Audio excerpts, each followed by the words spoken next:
And record. अच्छा जी, मुझे आवाज़ कम आ रही है।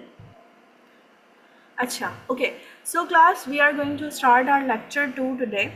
अच्छा, I have given you the assignment जो कि आप में से कुछ लोगों ने किया प्रॉपर और कुछ ने नहीं किया।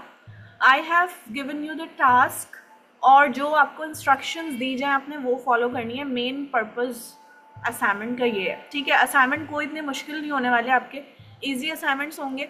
All you can do is to follow the requirements जो आपको बताई गई, और वो ये थी कि आपने 5 आर्टिकल्स रीड करने थे अपनी पसंद के टॉपिक के, और उसके बाद आपको ग्रुप पे बताया गया था कि आपने वॉइस नोट में सारी अपनी जो ऑब्जर्वेशन है वो सेंड करनी है, ठीक है। आप में से कुछ लोगों ने वॉइस नोट सेंड किए, बाकी सबके टेक्स्ट मैसेजेस आने लगे, ठीक है। इवन कि मैंने दोबारा भी बताया कि वॉइस नोट में भेजें, वॉइस नोट में भेजें, ओके। सो बहरहाल जो टेक्स्ट मैसेज थे वो तो मैंने चेक नहीं किया, ठीक है। So the thing is that ये ऐसा क्यों है, ऐसा इसलिए है क्योंकि जब आप प्रैक्टिकल वे में कंटेंट राइटिंग कर रहे होंगे तो आपको क्लाइंट की रिक्वायरमेंट असल में समझनी होंगी। हर जॉब की अलग रिक्वायरमेंट होती है।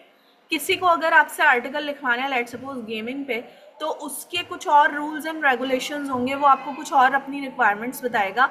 और इसके अलावा अगर दूसरा क्लाइंट आता है, वो कहता है, तो वो दूसरा क्लाइंट आकर ये बोलेगा कि नहीं मुझे ये वाली चीज़ें नहीं चाहिए, मुझे दूसरी चीज़ें चाहिए, तो आपको फिर उसके अकॉर्डिंग काम करना पड़ेगा। तो मेन पर्पज़ आपका ये होना चाहिए कि आप रिक्वायरमेंट्स को समझें कि आपसे पूछा क्या जा रहा है, आपसे कहा क्या जा रहा है। और आगे भी असाइनमेंट्स आपको ऐसे ही मिलने वाले हैं कि उसमें आपने सोच समझ के काम करना है, क्रिएटिविटी के साथ काम करना है। इंटरेस्टिंग होंगे लेकिन मुश्किल नहीं होंगे, इंटरेस्टिंग होंगे, पर आपने सिर्फ चीज़ों को फॉलो करना है, ठीक है। एक सबसे मेन चीज़ ये। अच्छा, दूसरी चीज़ जो है, हम स्टार्ट करते हैं अपना। मेरी आवाज़ आप लोगों को क्लियर नहीं है? अनीस अहमद कह रहे हैं। क्लास प्लीज़ बताइएगा आवाज़ मेरी क्लियर है सबको? ओके, क्लियर है भाई। अनीस आप अपना माइक सॉरी अपना जो है इंटरनेट वगैरह चेक कर लें।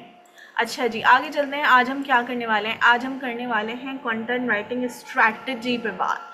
बहुत ही इम्पॉर्टेंट चीज़ है आज के लिए। ईजी है, आपको सिर्फ समझने वाला काम है आज, और कुछ भी नहीं है। लेकिन आपने इसको अच्छी तरह ऐसे समझना है कि आगे जाके आपको प्रॉब्लम ना हो। कंटेंट राइटिंग स्ट्रैटेजी हम कैसे डिज़ाइन करते हैं? स्ट्रैटेजी क्या होती है? आप सबसे पहले ये देखते हैं आपका टॉपिक क्या है।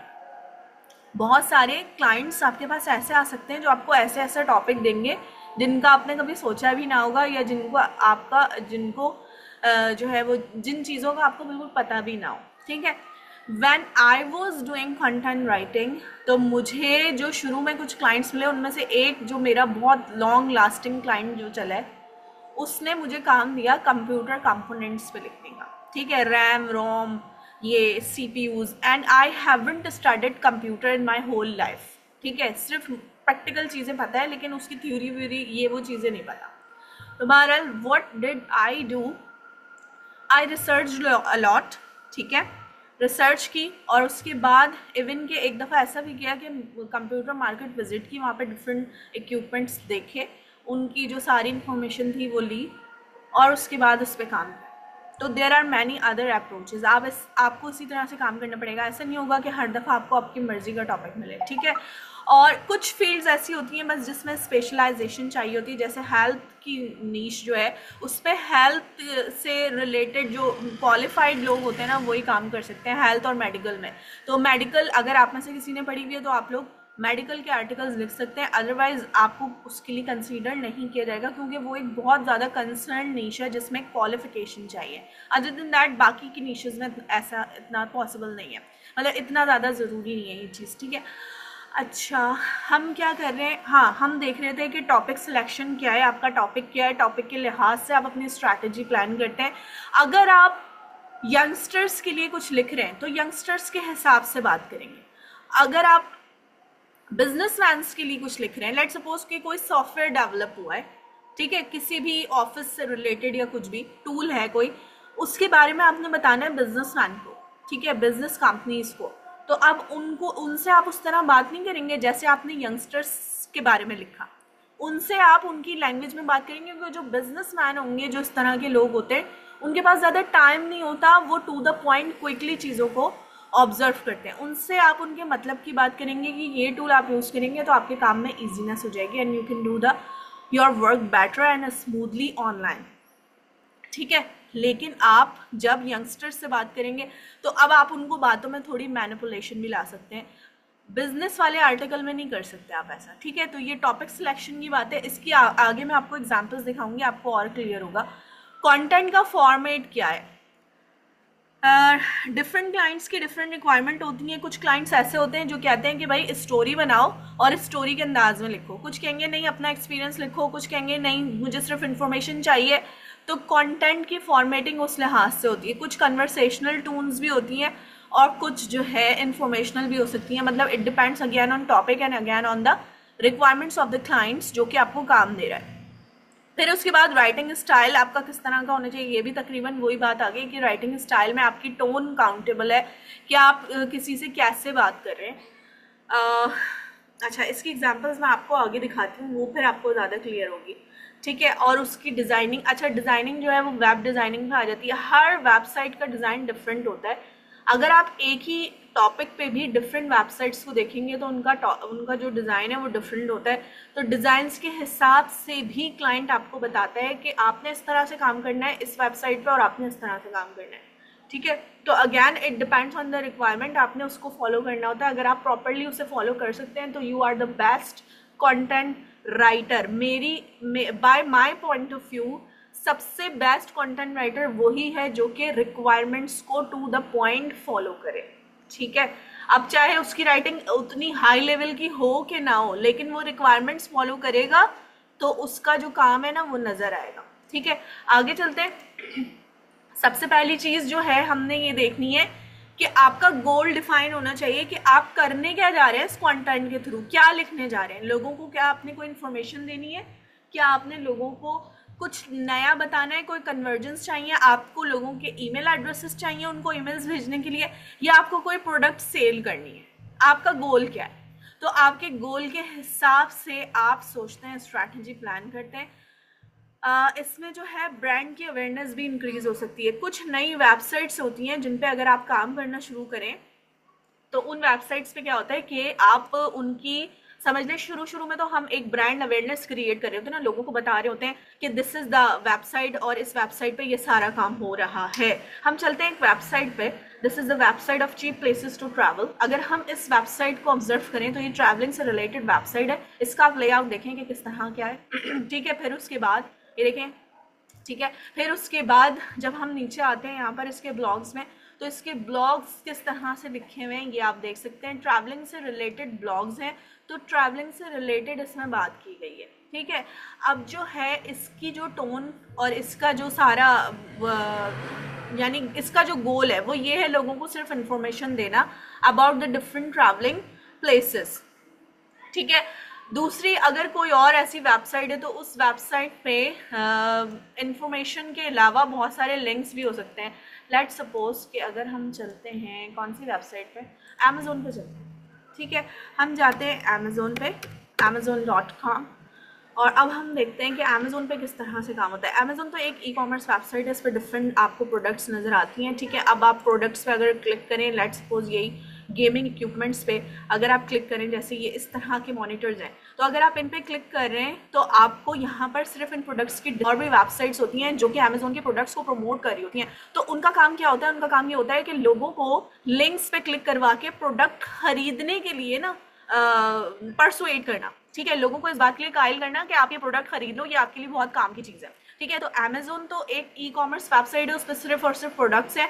इससे रिलेटेड जो दूसरी वेबसाइट होंगी जो कि एफिलिएट का काम कर रही होंगी, वो लोगों से उनका काम ये होगा कि उनकी जेब से पैसे निकलवाना। तो दोनों का जो पर्पज़ है, दोनों का जो गोल है, दोनों वेबसाइट्स का वो डिफरेंट है, ठीक है। अब हम आगे चलते हैं, हमारे पास क्या है, ब्रांड अवेयरनेस क्रिएट करना हो सकता है, वेबसाइट का ट्रैफिक लाना हो सकता है। कुछ वेबसाइट्स ऐसी होती हैं जिनमें अगर आप लोगों को अंदाज़ा हो या अगर नहीं भी हो तो मैं बता देती हूँ, कुछ वेबसाइट्स पे ट्रैफिक बहुत ज़्यादा होता है, यानी डेली बेसिस पे लोग विजिट कर रहे होते हैं। यूके यूएसए में डेली बेसिस पे लोग आर्टिकल्स पढ़ रहे होते हैं, और हमारे जो एरियाज़ हैं वहाँ पर भी ऐसे ही होता है, क्योंकि हमें डिफरेंट चीज़ों की ज़रूरत होती है।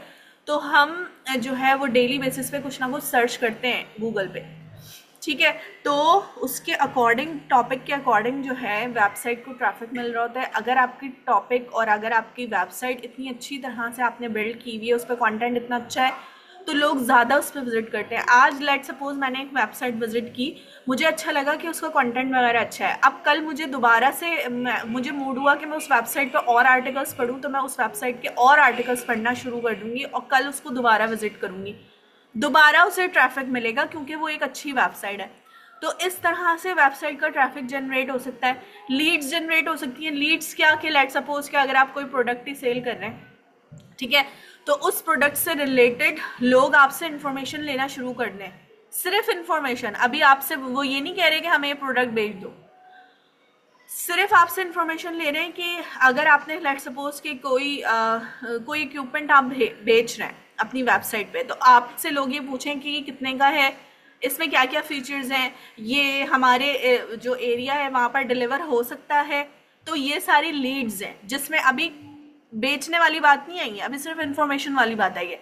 और कुछ ऐसी वेबसाइट्स होती हैं जहां पर कन्वर्जन्स होते हैं। लीड्स और कन्वर्जन्स दो टर्म्स आपने याद रखनी है। लीड्स का मतलब ये है कि लोग आपसे सिर्फ इंफॉर्मेशन ले रहे हैं, और कन्वर्जन्स का मतलब है कि लोग आपसे वो चीज़ खरीद रहे हैं, जो आप उनसे काम करवाना चाह रहे थे ना, वो काम कर रहे हैं, ठीक है। तो दैट इज कॉल्ड कन्वर्जेंस, ठीक है। अच्छा, उसके बाद क्या है, इस तरह के क्लियर गोल्स जो है वो आपके माइंड में होने चाहिए। आपको क्लाइंट ही बताएगा आपका कि उसका असल में मकसद क्या है वेबसाइट पे कंटेंट को पब्लिश करने का, तो उसके अकॉर्डिंग आप काम करते हैं। अपनी ऑडियंस को आपने समझना है। ये एक ऐसा पॉइंट है जो आप हर क्लास में पढ़ेंगे, हर क्लास में ऑडियंस की बात होगी। तो audience is the very important thing. अगर आपने अपनी ऑडियंस को समझ लिया टॉपिक के लिहाज से, तो आप बहुत अच्छा कंटेंट लिख सकते हैं। अदरवाइज वो सही ऑडियंस के पास नहीं जाएगा। हम और आप डेली बेसिस पे गूगल तो खोलते हैं, लेकिन मैं अलग टॉपिक सर्च करूँगी अपनी ज़रूरत के हिसाब से, आप अलग टॉपिक सर्च करेंगे, दूसरे स्टूडेंट्स अलग टॉपिक सर्च करेंगे। दैट मीन्स कि हम में से जिसको जिस वक्त जो ज़रूरत होगी हम वो सर्च करेंगे। तो लेट सपोज कि अगर आज मैंने सर्च किया है गेमिंग इक्विपमेंट्स यही वाले, ठीक है, तो मुझे आज उसकी ज़रूरत थी इसलिए मैंने सर्च किया। कोई भी ज़रूरत हो सकती है, तो मैं आज उनकी टारगेट ऑडियंस हूँ, ठीक है, क्योंकि मैंने गेमिंग इक्विपमेंट सर्च किया। अब कल मुझे ज़रूरत पड़ी बैंक ट्रांसफ़र की या इंटरनेशनल बैंकिंग की, तो अब मैं वो सर्च कर रही हूँ, तो मैं उस टॉपिक की टारगेट ऑडियंस बन गई, ठीक है। तो this is called the target audience. हर कोई हमारा ऑडियंस नहीं होता, वो बंदा हमारा ऑडियंस है जो हमें सर्च कर रहा है उस टाइम पर, ठीक है। तो हम उसको एनालाइज करते हैं, उसके पेन पॉइंट्स को देखते हैं। पेन पॉइंट्स क्या, अगर कोई गेमिंग इक्विपमेंट को देख रहा है तो यकीनन उसे गेमिंग से रिलेटेड या तो कुछ खरीदना होगा, या उसे इन्फॉर्मेशन चाहिए होगी, या वो आगे का सोच रहा होगा कि शायद मैं ये चीज़ खरीदूँ, या वो गेमिंग में इंटरेस्टेड होगा। अब आप उसको ऐसी बातें करते हैं, ऐसी बातें करके जिसे कहते हैं ना घेरते हैं, आप उसे ऐसे घेरते हैं कि अगर उसे उस चीज़ की ज़रूरत ना भी हो तो भी वो ये सोचने पे मजबूर हो जाए कि मैं ये चीज़ खरीद लूँ, ठीक है। तो ऐसे ही होता है इंटरनेट पे, हम सबके साथ ऐसे ही होता है, हमारे सोशल मीडिया पे भी ऐसे ही होता है। हम किसी भी चीज़ के बारे में बात करते हैं, बोलते हैं, थोड़ी देर के बाद हमारे सामने वो ऐड आ जाता है। क्यों आ जाता है? क्योंकि सोशल मीडिया हमें ना स्पाई कर रहा होता है, बहुत सारी जगहों पे हमें स्पाई कर रहा होता है, और हमारे सामने वो ऐड आ जाता है, तो हम सोचते हैं कि यार चलो अब ये चीज़ खरीद ही लो, ठीक है। तो that is the thing related with the audience, जो कि बहुत इंपॉर्टेंट फैक्टर है। ऑडियंस के पेन पॉइंट्स, उनके बिहेवियर, यंगस्टर्स के बिहेवियर्स अलग होंगे, ठीक है। बिजनेसमैन जो है उनके बिहेवियर्स अलग होंगे चीज़ें खरीदने में। बिजनेसमैन ज़्यादा पैसे खर्च कर सकते हैं और यंगस्टर्स एक लिमिटेड अमाउंट्स खर्च कर सकते हैं, ठीक है। फाइनेंशियली जो बंदा स्टेबल होगा वो अच्छे से अच्छी चीज़ें खरीद सकता है ज़्यादा प्राइस देके ब्रांड्स की, और जो नॉर्मल एवरेज वाले बंदे हैं वो नॉर्मल एवरेज चीज़ें खरीदेंगे। तो ये साइकी समझनी है आपने, ठीक है। फिर उसके बाद यहाँ पर 2 लिंक्स दिए हुए हैं, इन लिंक्स को हम देखते हैं कि इन लिंक्स में असल में है क्या जो कि आपको देखना चाहिए। तो हम जाते हैं, अच्छा मैंने बंद कर दिया था क्रोम, हम जाते हैं दोबारा से गूगल पे और हम देखते हैं कि इन लिंक्स में क्या है। सर्च करें। ओके सो क्लास, ये एक वेबसाइट है जो कि किड्स से रिलेटेड वेबसाइट है और इसका जो टॉपिक मैंने सर्च में रखा है वो है times for kids, meet our kids reporters. ठीक है, तो किड्स रिपोर्टर्स के बारे में है ये। अब ये किड्स से रिलेटेड वेबसाइट है, इसका आप लुक देखिए कैसा लुक है। यहाँ पर लिखा है टाइम फॉर किड्स और ये लिखा भी कुछ फंकी स्टाइल में, और दूसरा इसमें कलर्स देखिए कैसे यूज हुए हैं, रेड, और अब हम नीचे जाते हैं तो देखें रेड और येलो कलर। इतनी बड़ी हेडलाइन आपको नॉर्मली किसी वेबसाइट पे नहीं मिलेगी क्योंकि ये किड्स के लिए बनाई गई है, इसलिए ये इस तरह से दिख रही है। ठीक है, मीट आवर किड्स रिपोर्टर्स। अब हम नीचे जाते हैं, 2 लाइन्स लिखी हैं, उसके बाद एक बड़ी सी पिक्चर है एक किड रिपोर्टर की। इसका नाम है, कहाँ से ये बिलोंग करती है और इनके बारे में सिर्फ एक लाइन। ठीक है, सिर्फ एक लाइन। उसके बाद नेक्स्ट किड रिपोर्टर। ठीक है, her name, from where she belongs and only 1 line about her. Then next, then देखें कंटेंट, देखें कितना लिखा और विजुअल्स कैसे यूज हुए हैं और कलर्स कौन कौन से यूज हुए हैं, ये सब ऑब्जर्व करें। आपको असल में यही चीज़ें ऑब्जर्व करनी थी अपने लास्ट असाइनमेंट में, और अगर वो आप लोगों ने अच्छी तरह से करी हैं तो दैट मीन्स कि आपकी ऑब्जर्वेशन बहुत अच्छी हो गई इस लिहाज से, क्योंकि एज ए कंटेंट राइटर आपकी ऑब्जर्वेशन हर वक्त हर लिहाज से हर तरह से अच्छी होनी चाहिए। इसकी एग्जाम्पल में मैं आपको अभी बताती हूँ थोड़ी देर में। ठीक है, ये देखेंगे इस तरह से वेबसाइट है। एक वेबसाइट ये है, दूसरा एक और लिंक है, वो भी हम देखते हैं इस लिंक में क्या है। अच्छा जी, इसको भी इसके साथ ही मैं आगे खोल लेती हूँ और फिर हम दोनों में डिफरेंस देखेंगे कि क्या डिफरेंस है। दूसरी जो वेबसाइट है, it is all about the older people the conversation. ठीक है, अच्छा इसमें कुछ टॉपिक्स हैं रिलेटेड विद ओल्डर पीपल। ठीक है, उनके कुछ इंश्योरेंस से रिलेटेड और डिफरेंट और जो भी प्रॉब्लम्स होते हैं ओल्डर लोगों के, ठीक है, उससे related. A virtual seat at the family table, why older people are among the biggest users of social media. ये एक बहुत बड़ा फैक्ट है। वैसे जनरली अगर हम देखें तो ज़्यादातर जो ओल्डर लोग होते हैं वो सोशल मीडिया पे ज़्यादा टाइम स्पेंड करते हैं। ठीक है, इट इज़ बिकॉज के उनको जो है उनके पास टाइम होता है, दैट्स वाई। ठीक है, तो बहरहाल ये एक आर्टिकल लिखा है। अब इसमें देखिए एक बड़ी सी पिक्चर लगी है, हेडलाइन आपको देखिए कैसी दिख रही है, सिर्फ ब्लैक कलर्स यूज हुए हैं, बैक पे इसके वाइट कलर है। ठीक है, मजीद कोई कलर्स नहीं है। इसमें देखिए मटेरियल कितना लिखा है, काफ़ी सारा कंटेंट है, बीच में कुछ विजुअल्स भी हैं यहाँ पर बीच में। ठीक है, विजुअल्स भी हैं, लेकिन साथ साथ कंटेंट भी इतना लिखा है क्योंकि ये ओल्डर लोगों के लिए कंटेंट है, इसको ओल्डर लोग आराम से पढ़ सकते हैं।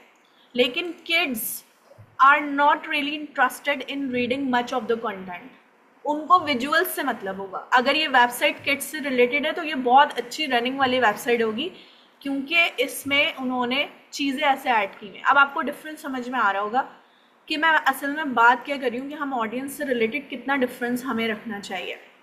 ठीक है, तो ऑडियंस की सबसे मेन बात है, अभी हमने सिर्फ इसकी एक हाईलाइट देखी है इस ऑडियंस वाले टॉपिक की।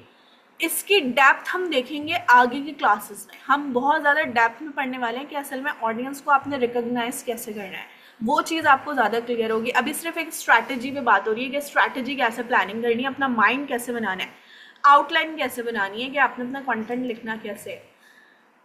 नेक्स्ट चीज़ जो आ जाती है आपकी ब्रांड वॉइस और मैसेजिंग की।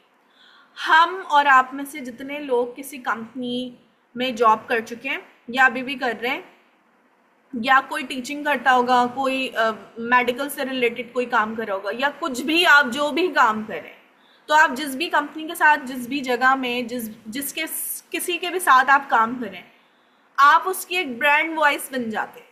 आप लोगों को उस कंपनी के बिहाफ पे ये बताते हैं कि ये कंपनी किस तरह से अपने एम्प्लॉयज़ को लेकर चलती है। ठीक है, आप उसकी एक ब्रांड वॉइस ही होते हैं ना, आप उस कंपनी की प्रॉस्पेरिटी के लिए काम कर रहे होते हैं।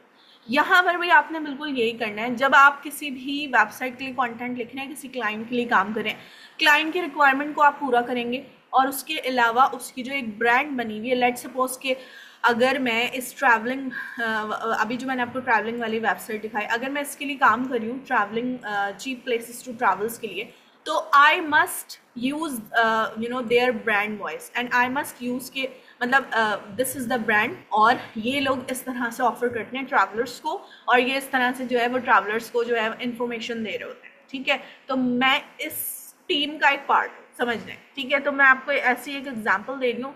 So the thing is that कि इस तरह से आप अपनी ब्रांड वॉइस बनाते हैं अपनी कंपनी से रिलेटेड। आप चाहे बड़ी से बड़ी या छोटी से छोटी कंपनी में काम कर रहे हो, लेकिन आप उसकी प्रॉस्पेरिटी के लिए ही काम करते हैं, ठीक है। तो कंटेंट में भी आपने इसी तरह से लिखना होता है कि आपका जो कंटेंट है वो उस कंपनी के अकॉर्डिंग, उसके जो सारे रूल्स एंड रेगुलेशन उसके अकॉर्डिंग हो, ठीक है। तो सारा आपका जो मैसेज है वो उसके ब्रांड आइडेंटिटी से जो है वो रिलेट करता हो, ठीक है। होपफुली ये बात मेरी समझ आ गई होगी। आगे चलते हैं, प्लान योर कंटेंट। अब आपने अपना प्लान जब करना होगा कंटेंट, ये सिर्फ एक आउटलाइन है, अगेन मैं बता रही हूँ, आज हम कोई कंटेंट लिखना नहीं सीख रहे, हम सिर्फ स्ट्रैटेजी समझना सीख रहे हैं। तो आपने अपनी जो रिसर्च की होगी, रिसर्च की क्लास हमारी नेक्स्ट क्लास है, ठीक है, रिमेंबर दैट। आपने जो रिसर्च की होगी उस रिसर्च के थ्रू आपने कंटेंट की आउटलाइन बनानी होती है, प्लानिंग करना होता है, और उस प्लानिंग के साथ आप स्टिक होकर चलते हैं, आप उसके अकॉर्डिंग वर्ड्स लिखते हैं, उसके अकॉर्डिंग आप सेंटेंसेस जनरेट करते हैं। अच्छा, इसको समझने के लिए हम चलते हैं गूगल डॉक्स पे। मैं ये बाकी वेबसाइट्स बंद कर देती हूँ बिकॉज मेरा इंटरनेट स्लो हो जाता है, ठीक है। अच्छा जी, तो हम चलते हैं गूगल डॉक्स पे और हम जा रहे हैं 15 यूनिक प्लेसेस। अच्छा, ये देखते हैं, ये ट्रैवलिंग का एक आर्टिकल है, ठीक है। 15 unique places to visit in Idaho, ठीक है। अच्छा, ये क्या था, प्लानिंग करनी है। अच्छा, कंटेंट की जो प्लानिंग है वो किस तरह से होती है, जब हम अपनी रिसर्च कंप्लीट कर लेते हैं तो हम ये देखते हैं हमारा टॉपिक क्या है, क्लाइंट की रिक्वायरमेंट क्या है, और इन सारी चीज़ों को मिक्सअप करके एक कंटेंट हम जनरेट करते हैं अपनी क्रिएटिविटी के साथ, ठीक है। तो अपनी क्रिएटिविटी के साथ क्रिएट करते हैं। मैंने आपको शायद लास्ट लेक्चर में बताया था, फ्लफ नहीं होना चाहिए, कंटेंट पे डायरेक्ट बात करना, टॉपिक पे डायरेक्ट आ जाना है हमें। ऐसा नहीं होना है कि हम लंबी लंबी जो हम वैसे भी बात करते हैं, तमहीद जिसे कहते हैं ना, तमहीद बनाते हैं, वो चीज़ यहाँ नहीं होनी चाहिए, फ्लफ नहीं होना चाहिए, बल्कि टू द पॉइंट आपने उस टॉपिक पे आना है और उस पर बात करनी है, क्योंकि गूगल इस चीज़ को बहुत ज़्यादा कंसीडर करता है। अदरवाइज़ वो उन आर्टिकल्स को रैंक नहीं करता जिन आर्टिकल्स में फ्लफ क्रिएट हुआ होता है, ठीक है। तो इस तरह से आपने अपना एक कंटेंट प्लान करना है और उसके अकॉर्डिंग आपने कंटेंट लिखना है, ठीक है। फिर आप अपना जब कंटेंट क्रिएट करते हैं तो उसको, ये बात मैं आपको बता चुकी हूँ, लेकिन मैं अभी जो है हमने बात की कि हम साथ साथ इसके कंटेंट को लेके चलते हैं। तो आपका जो कंटेंट होता है उसमें एक बात आपने समझनी है और याद रखनी है, हमेशा के लिए ये बात याद रखनी है, और वो ये है कि हाई क्वालिटी इंगेजिंग कंटेंट होना चाहिए। हाई क्वालिटी इंगेजिंग कंटेंट का मतलब ये है, जो आज मैं आपको बता रही हूँ, मैं आपसे बार बार दोबारा भी पूछूंगी, अगली क्लासेस में भी ये बात आएगी। हाई क्वालिटी इंगेजिंग कंटेंट का मतलब ये है कि उसमें प्लेजरिज्म ना हो, एआई डिटेक्शन ना हो, और उसमें कोई एरर्स ना हो। अब एरर्स किसी भी लिहाज से ना हो, ग्रामर के, स्पेलिंग के, पंक्चुएशन के, कोई फेक चीज़, कोई स्कैम चीज़ ना हो, बल्कि ट्रुथ सारी चीज़ें हो, मतलब स्कैम वाला कुछ भी ना हो, और इसके अलावा एरर्स भी नहीं होने चाहिए। ना सिर्फ प्लेजरिज्म से रिलेटेड एरर्स ना हो, एआई डिटेक्शन से रिलेटेड भी ना हो, और बाकी की एरर्स भी ना हो। तो ये चीज़ आपने बहुत ध्यान में रखनी है, क्योंकि ये बात मैंने शुरू में भी आपको बताई थी कि आपका जो कंटेंट है वो ऑनलाइन पब्लिश होगा, जो कि जिसकी ऑडियंस बहुत बड़ी होगी, वर्ल्ड वाइड, दुनिया में कोई भी कहीं पर भी उसे खोल के पढ़ सकता है। So that's why you will have to be much careful. और इसके अलावा गूगल आपका सबसे बड़ा एक जो है ना, जिसे कहते हैं एक, क्या कहते हैं वो वर्ड समझ नहीं आ रहा, तो बहरहाल गूगल जो है वो सबसे बड़ा आपका एक जिसे कहते हैं अलार्म है, ठीक है, अलार्मिंग थिंग है कि गूगल आपके उसी कंटेंट को रैंक करेगा जो कि हाई क्वालिटी कंटेंट होगा, जिसमें प्लेजरिज्म नहीं होगा, जिसमें एयर डिटेक्शन नहीं होगी, जिसमें कोई एरर्स नहीं होंगे, ठीक है। तो ये बात याद रखनी है कि what is high quality and engaging content. आगे चलते हैं, पब्लिश एंड डिस्ट्रीब्यूट। जब आपका कंटेंट कंप्लीट हो जाएगा, अभी हम सिर्फ ये बात एक स्टेप पढ़ रहे हैं स्ट्रैटेजी का, हमने अभी कुछ भी करना नहीं सीखा, अगेन मैं ये बात बता रही हूँ। तो पब्लिश आपने करना है, अगर आप उसे डायरेक्टली पब्लिश करने वाले हैं वेबसाइट पे, और अगर आप उसे क्लाइंट को भी शेयर करने वाले हैं, तो पब्लिशिंग और डिस्ट्रीब्यूशन से पहले आपने सारा कुछ जो है अच्छी तरह से देख लेना होता है कि आपने वर्डिंग्स में कोई गड़बड़ तो नहीं करी, कोई एरर्स तो नहीं है, कोई और ऐसी बात तो नहीं उसमें आपने लिख दी जो कि गलत है, या कोई गलत स्पेलिंग या कुछ भी। तो आपने एक एक चीज़ चेक करनी होती है। इसके लिए हम एडिटिंग और प्रूफ रीडिंग करेंगे, और वो जो है वो उस पर भी हमारी एक पूरी क्लास है जिसमें हम उसके टूल्स देखेंगे और उसमें हम डिटेल में देखेंगे कि एडिटिंग और प्रूफ रीडिंग असल में आप कैसे कर सकते हैं, ठीक है। और लास्ट चीज़ जो है वो एनालाइजेशन और एडजस्टमेंट है। एनालाइजेशन आप नहीं करते कंटेंट की, वो करता है जिसकी वेबसाइट होती है। लाइक सपोज आपका एक क्लाइंट आपके पास आया, उसने कहा ये कंटेंट लिख दो, आपने उसको लिख कर दे दिया, उसने वो कंटेंट पब्लिश किया, और उसके बाद वो आपके उस कंटेंट को एनालाइज करता है कि गूगल उसे कहाँ रैंक कर रहा है। अगर गूगल उसे अच्छी जगह पे रैंक कर रहा है, उसको कंसीडर कर रहा है, तो दैट मीन्स आपने अच्छा कंटेंट लिखा। लेकिन अगर गूगल उसे रैंक नहीं कर रहा, उसके कीवर्ड्स वगैरह या ऐसी उससे रिलेटेड जितना भी काम आपने किया है उस चीज़ को भी वो कंसीडर नहीं करा, दैट मीन्स कि आपके कंटेंट में कोई ना कोई मसला है, जब भी वो आपके कंटेंट को रैंक नहीं कर रहा। तो ये एनालाइजेशन का सारा काम आपका क्लाइंट करेगा। अगर आपकी अपनी वेबसाइट है तो आप खुद करेंगे, लेकिन एनालाइजेशन से आपके कंटेंट का एक रिजल्ट निकल के आते हैं कि एनालाइजेशन पता चलती है कि असल में आपने अच्छा काम किया है कि नहीं किया, ठीक है। तो ये भी एक इम्पॉर्टेंट पार्ट है। इसके थ्रू समझ लें कि आपका एक रिजल्ट आता है जिससे पता चलता है कि आप अच्छे कंटेंट राइटर हैं कि नहीं, ठीक है। तो ये भी एक स्ट्रैटेजी का हिस्सा है अगर आप खुद से इस चीज़ को पब्लिश करें तो। अच्छा क्लास, ये कुछ पॉइंट्स थे स्ट्रैटेजी प्लानिंग के। नेक्स्ट क्लास हमारी होगी रिसर्चिंग की, जिसमें हम पूरी डेप्थ में पढ़ेंगे रिसर्चिंग, और उसके बाद जो है अगली क्लासेस भी हमारी आई थिंक ऑडियंस वगैरह पे होंगी। अच्छा आगे चलते हैं, यहाँ पर मैसेजेस आए हुए हैं, ठीक है।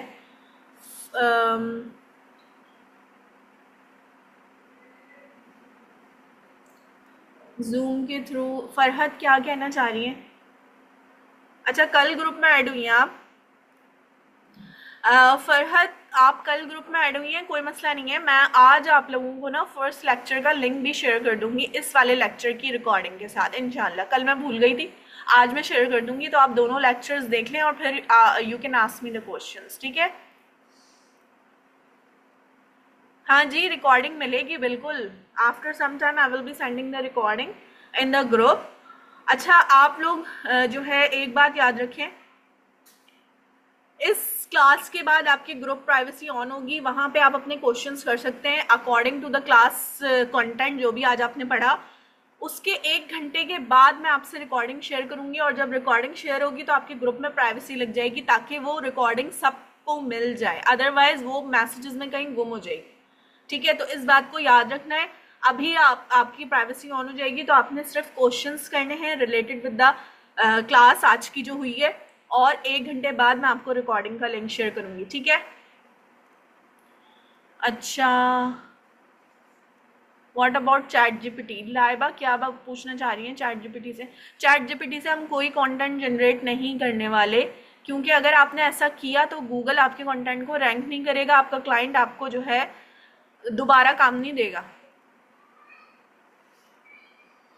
हाँ जी बिल्कुल मिल जाएगी आपको रिकॉर्डिंग।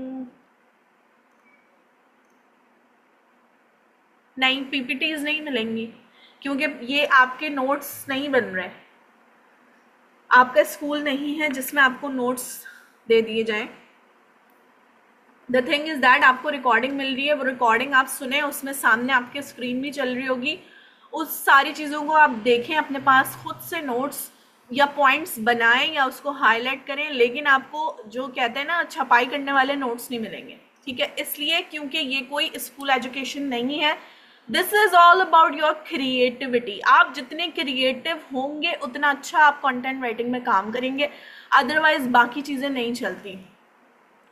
अच्छा मैं आप लोगों के ना माइक्स ऑन कर देती हूँ, so you can ask me the question on the mic, क्योंकि यहाँ पे बहुत सारे मैसेजेस आ गए हैं, मैं सब पढ़ नहीं पाऊंगी और मेरे पास सिर्फ 9 मिनट्स हैं। Yes class your mics are on, you can start speaking if you want.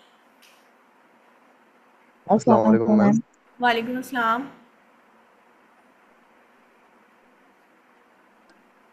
Ji ma'am जी मेरा मैम मैं ये कहना चाह रहा था कि टाइम थोड़ा आगे या पीछे हो सकता है, क्योंकि जब क्लास का जो टाइम है वही सेम टाइम जो है वो मगरिब की नमाज का भी टाइम है।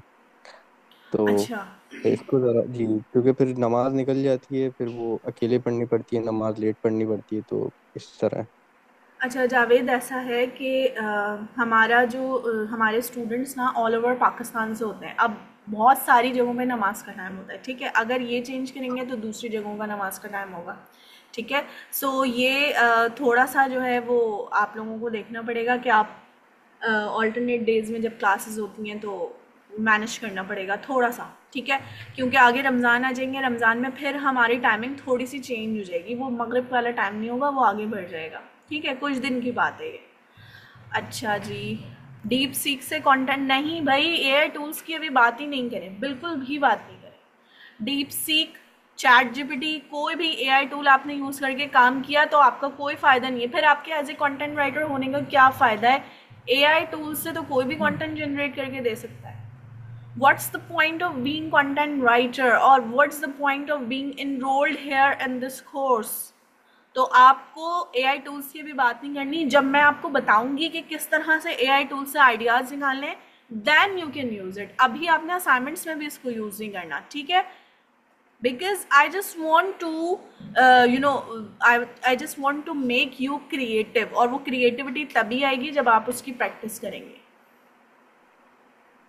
चलिए मैम। बस हाँ तो मैम, मैं ये वालेकुम पूछना चाह सलाम। रही थी कि अ, जो क्लाइंट्स है वो कैसे हैं आप अ, हासिल करते हैं? इसके लिए आपको मैडम। कोर्स में कुछ क्लासेस और लेनी पड़ेंगी, आगे जाके आपको ये चीज़ बहुत क्लैरिफाई हो जाएगी, बहुत अच्छी तरह से बता दी जाएगी, ठीक है। तो उसके लिए थोड़ा सा वेट करना पड़ेगा। अदर देन दैट वैसे बहुत सारे प्लेटफॉर्म्स हैं जिससे आप काम कर सकती हैं, लेकिन मैं आपको पूरी डिटेल्स बताऊंगी उसकी, ठीक है। तो don't worry about that. Madam, आपको मेरी आवाज आ रही है? मैं हाँ जी, आ रही है फरहत। जो आपसे पूछना चाह रही हूँ, मैं ये पूछना चाह रही हूँ, जैसे हम क्रिएट करते हैं। अब जैसे हमने कोई भी ब्लॉग लिखना है या कोई भी कंटेंट लिखना है, हमने पहले रिसर्च करनी है, ठीक है। हम रिसर्च करेंगे, उसे पढ़ेंगे, फिर वहां से हम चीजें उठाएंगे, ठीक है। यही तरीका है ना कंटेंट राइटिंग का? पहले उसकी हम्म। रिसर्चिंग करना, उसको फिर उसमें से जो चीजें अच्छी लगे वो लिखना, और कुछ अपनी तरफ से भी उसमें अपने दिमाग से भी कंटेंट डालना। यही होता है ना। मैं मीडिया में होती हूँ, पब्लिक न्यूज में। तो मैं, मेरे जो सीनियर जिस तरह से ब्लॉग लिखते हैं, खबर बना पाते हैं ना, उस तरह से मैं नहीं बना पाती। तो चैट जीपीटी से भी मैं आइडिया ले लेती हूँ। तो मेरा यह है कि मेरी वो जिस तरह की मैं खबर बनाती हूँ, मैं इंटरनेशनल न्यूज पे होती हूँ कि अच्छी रवानी आ जाए। लेकिन जब मैंने ये कोर्स स्टार्ट किया तो ये तो बिल्कुल मुख्तलिफ है। मुझे पता चला कंटेंट राइटिंग, ये जो हम ब्लॉग लिखते हैं, खबरें बनाते हैं, वो नहीं होती सिर्फ कंटेंट राइटिंग, तो ये भी होती है जो आप सिखा रही हैं। मुझे इसका जवाब बिल्कुल ऐसा चाहिए। ही है। कंटेंट राइटिंग एक बहुत वास्ट फील्ड है। कंटेंट राइटिंग में कॉपी राइटिंग भी है, न्यूज़ राइटिंग भी है, न्यूज़ लेटर्स राइटिंग भी है, ईमेल राइटिंग भी है। कॉपी राइटिंग की सारी जो जितने भी कैटेगरीज हैं वो सारी हैं। तो मैं आपको ये बताना चाह रही हूँ, अगर न्यूज़ की आप बात करिए ना, तो न्यूज़ में भी आपको क्रिएटिविटी चाहिए होगी। अभी आपने कहा ना कि आप उस तरह से नहीं बना पाती। क्रिएटिविटी हमारे ह्यूमन माइंड में लाई करती है, वो किसी टूल से नहीं आ सकती। और वो तभी आ सकती है जब आप उसकी अच्छी प्रैक्टिस करेंगे। और प्रैक्टिस पता है कैसे होगी? प्रैक्टिस ऐसे होगी कि आपकी ऑब्जर्वेशन स्ट्रांग होनी चाहिए। ये जो आपको फर्स्ट असाइनमेंट दिया गया था, ये इंतहाई पावरफुल असाइनमेंट था, जिसको अगर आपने अच्छी तरह कर लिया तो आपके लिए आगे की क्लासेस आसान है, ठीक है। आज का असाइनमेंट जो आपके सामने है ना, ये भी उसके लिहाज से बहुत इजी असाइनमेंट है, ठीक है, अगर आपने उस तरह से ऑब्जर्वेशन अपनी स्ट्रॉन्ग की है, ठीक है। और दूसरी चीज़ ये कि आपको ना रिसर्चिंग के लिए, बाकी सारे स्टेप्स के लिए आपको थोड़ा वेट करना पड़ेगा। नेक्स्ट क्लास में मैं आपको रिसर्चिंग की पूरी डिटेल्स बताऊंगी। थोड़ा सा वेट करें, क्लासेस का स्टेप बाय स्टेप आपको सारी चीज़ें समझ आ जाएंगी। Okay, am I clear Farhat? Okay, ठीक है मैडम। मैम अच्छा। एक्सक्यूज मैं मी, आई हैव समझ अ गई। क्वेश्चन। अस्सलाम वालेकुम मैम। यस, वालेकुम मैम सलाम। मैं ये पूछना चाह रही थी कि मैं अपनी फर्स्ट असाइनमेंट अब जमा करवा सकती हूँ, क्योंकि पहले मैं नहीं जमा करवा पाई थी। जी ठीक है, आप जमा करवा दीजिएगा, no problem. Excuse me ma'am. Yes. Ma'am मेरा एक क्वेश्चन ये है कि जैसे फॉर एग्जांपल एक क्लाइंट है, ठीक है, तो वो आपसे कह रहे हैं कि मुझे जो है मेरा जो कंटेंट है वो मुझे किसी मतलब जैसे स्टैंडर्ड इंग्लिश होती है ना उसमें चाहिए। तो मतलब कंटेंट जो होता है वो हमने सिंपल इंग्लिश में लिखना होता है, तो क्या लैंग्वेज मतलब यहाँ पे इफेक्ट करती है? कंटेंट राइटिंग का कोई भी क्लाइंट आपको ये नहीं बोलेगा कि मुझे मुश्किल वाली इंग्लिश चाहिए या बहुत अच्छी वाली इंग्लिश चाहिए, ऐसा हो ही नहीं सकता क्योंकि गूगल उसे रैंक ही नहीं करेगा। हाँ, एकेडमिक राइटिंग में ये हो सकता है, लेकिन हम एकेडमिक राइटिंग नहीं कर रहे, ये बिल्कुल डिफरेंट है content writing. Do you understand? ये असाइनमेंट वाला काम नहीं है, या ये वो वाला काम नहीं है जिसमें यूनिवर्सिटीज़ वगैरह के वो नहीं असाइनमेंट्स और एकेडमिक सारी थ्योरी और सब कुछ बन रहा होता है। This is not that kind of work. Okay, this is the work जिसमें हम ऑनलाइन आर्टिकल्स लिखेंगे और उसमें कभी भी आप मुश्किल इंग्लिश यूज नहीं करते। Okay, this is the rule from the Google. Okay, अच्छा क्लास, मुझे असाइनमेंट बताने दें, फिर आप लोगों के क्वेश्चंस लेती हूँ, वरना असाइनमेंट रह जाएगा।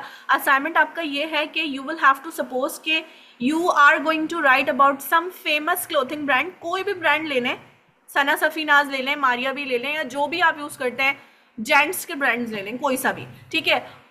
बस आपने ये देखना है कि उसकी जो प्रोडक्ट्स हैं वो हाई क्वालिटी प्रीमियम प्रोडक्ट्स हैं। प्रीमियम प्रोडक्ट्स का मतलब क्या है ये आपने खुद समझना है, मैं आपको नहीं बता रही, ठीक है। अगेन आपने अपनी क्रिएटिविटी यूज करनी है। अब आप कंसीडर करें 3 क्वेश्चंस। क्या गोल होंगे उस ब्रांड के, क्या किस टाइप के लोगों को वो टारगेट करते होंगे, और उसमें वो क्या ऑफर्स निकालते होंगे जिससे उनकी ऑडियंस अट्रैक्ट होती होगी। अगर आप ऑलरेडी किसी ब्रांड के कस्टमर हैं, आप कहीं से इस तरह की क्लोथिंग वगैरह लेते हैं, तो आपको इस चीज़ का आइडिया अच्छा होगा। नहीं भी है तब भी आप रिसर्च कर सकते हैं, डजंट मैटर। और ये भी ज़रूरी नहीं है आप क्लोथिंग ब्रांड की तरफ जाएं, आप किसी भी ब्रांड को उठा सकते हैं, मतलब लिमिट्स कोई नहीं है। क्रिएटिविटी आपकी, मतलब it is just think about out of the box, ठीक है। कुछ भी सोचें, लेकिन इन सिर्फ रिक्वायरमेंट्स पे काम करना है आपने। ये जो हाईलाइट हुआ हुआ जो लाइन दिख रही है ना, इसको अच्छी तरह सोच के फिर आपने अपना असाइनमेंट लिखना है।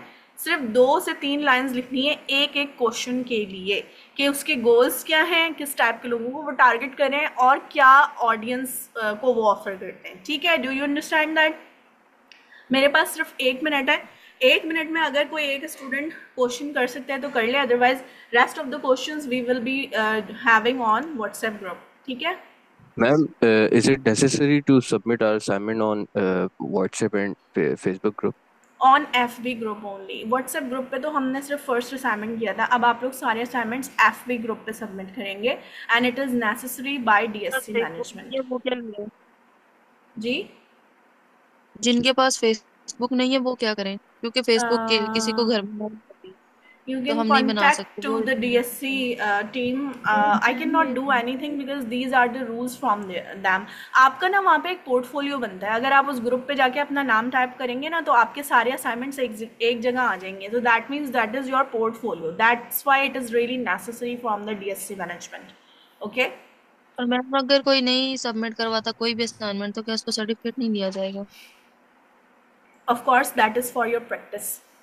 Okay, so you will have to do the practice, और इसीलिए आपको ये असाइनमेंट्स, और ये असाइनमेंट इतने क्रिएटिव और इतने इंटरेस्टिंग हैं कि अगर आप इसे करेंगे तो आपको ये करने में ही मज़ा आएगा, और इसके अलावा आपकी कंटेंट राइटिंग के खुद से स्किल्स अच्छे हो जाएंगे।